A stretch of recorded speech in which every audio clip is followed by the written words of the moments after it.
Muy buenas tardes, mi nombre es José Daniel Ahumada y hoy voy a hablar sobre el texto La ingeniería humana en la máquina. Bueno, el texto La ingeniería humana en la máquina nos empieza hablando un poquito de la habilidad que ha tenido el hombre para adaptarse a nuevas tareas a lo largo de la evolución.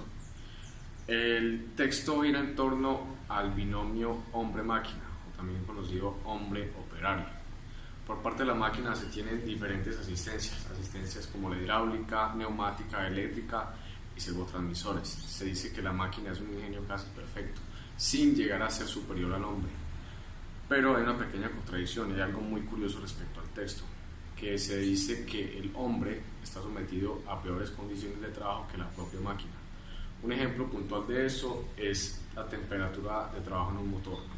Si bien es necesario mantener un motor en un rango de temperaturas específicos adecuado, no se preocupan en los rangos de temperatura de trabajo del operario. Es decir, si para el motor es totalmente necesario un radiador, el aire acondicionado para el operario se considera un lujo. Pero entonces las industrias o los fabricantes se dieron cuenta que preocupándose más por la comodidad del operario se puede mejorar la eficiencia de este binomio, que es una palabra muy importante en la ingeniería, la eficiencia.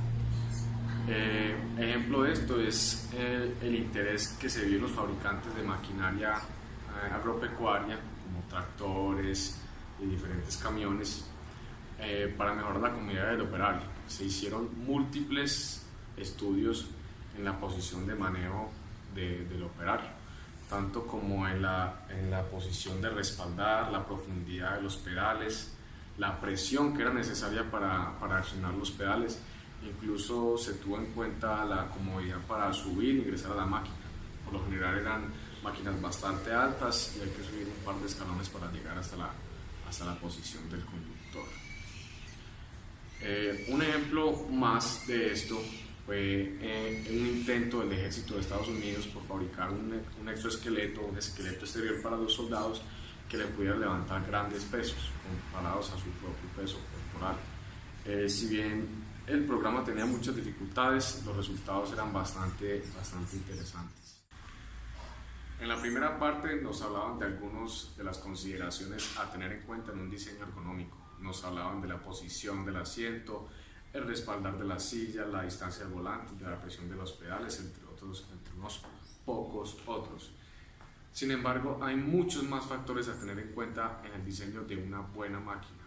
Factores que, si nos vamos a poner más estrictos, no mencionan en el texto. El texto más bien nos da ideas muy generales y no me brinda datos puntuales que me permitan el diseño de una máquina.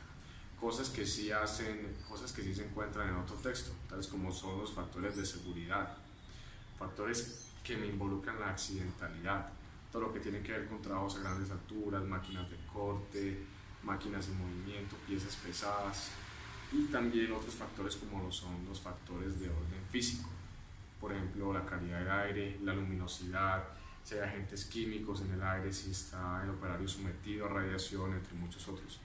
Y también hay otros factores como el diseño de indicadores y mandos, que son de vital importancia. Por ejemplo, que los mandos que estén a la mano, que tengan colores que me puedan indicar para qué sirven, que estén bien ilustrados, que indiquen bien su función y que estén ordenados por orden de frecuencia de uso.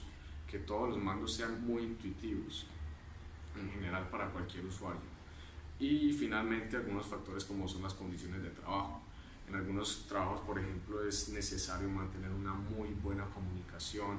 Hay trabajos en que el operario está sometido a estrés, y esas, entre muchas, son las consideraciones a tener en cuenta en el diseño de una máquina, que en el texto no se encuentran. Como estudiante de ingeniería mecánica me he interesado mucho en el tema de la ergonomía, de hacer máquinas de calidad. Si bien el texto es un poco antiguo, de 1965, me brinda una idea muy clara. Es muy importante la parte humana en el binomio máquina-operario. Y desde ese punto de vista me he puesto mucho más crítico en todo lo que me rodea en mi vida cotidiana. He sido mucho más observador en cuestiones de ergonomía. Por ejemplo, me he percatado de que la gente que conduce no se preocupa en tener una posición de manejo adecuada. Me refiero a que muchos de los carros en la actualidad te permiten hacer diferentes ajustes en cuanto al volante, altura del volante, distancia del asiento, inclinación del asiento, ajuste de retrovisores, entre muchos otros. He notado que la gente a duras penas ajusta el asiento, no se preocupa por siquiera si puede ver el tablero en el vehículo o de ajustar los retrovisores. Y no es solo de comodidad, una posición incómoda o inadecuada de manejo me puede resultar fatal en un accidente. Hay consideraciones como los airbags, entre muchos otros, que me pueden significar la vida o la muerte. Otros ejemplos de ergonomía son los celulares. La invitación es a que sean más críticos en todos los objetos que los rodean. Por lo menos recuerdo que el iPhone 5 tenía el botón de desbloqueo en la parte superior, y lo cual parece un detalle estúpido, o sea, que no tiene mucha importancia, pero póngase a pensar cuántas veces utiliza usted ese botón al día. O sea, es un aparato de uso diario y es un movimiento antinatural, o sea, es un error de ergonomía que la gente no le da mayor importancia. Entonces, la invitación es a que sean más críticos en los objetos que los rodean a diario. Denle mucha importancia a la ergonomía.